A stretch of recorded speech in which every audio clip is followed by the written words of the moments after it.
இன்று அதிகாலை உளுத்திராமில் ஜேஐ எனப்படும் ஜமாஆ இஸ்லாமியா உறுப்பினர் நடத்திய தாக்குதலை தொடர்ந்து நாடு முழுவதும் பல இடங்களில் தாக்குதல்கள் நடத்தப்படும் என்ற கருத்தை அரச மலேசிய போலீஸ் படை நிராகரித்தது.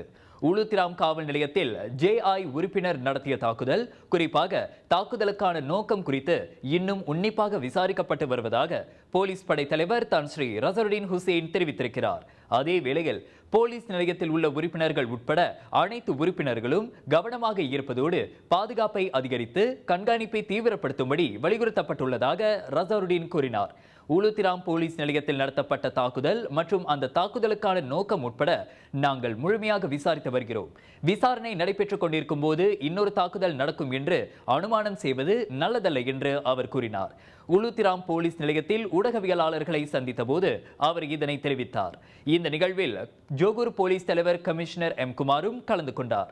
இதனிடையே போலீஸ் தேவைகளை மறுபரிசீலனை செய்வதாகவும் அதன் மூலம் முன்னெச்சரிக்கை நடவடிக்கையாக போலீஸ் நிலையத்தை சுற்றி விளக்குகள் உள்ளிட்ட வசதிகள் மேம்படுத்தப்படும் என்றும் ரசருடீன் கூறினார்.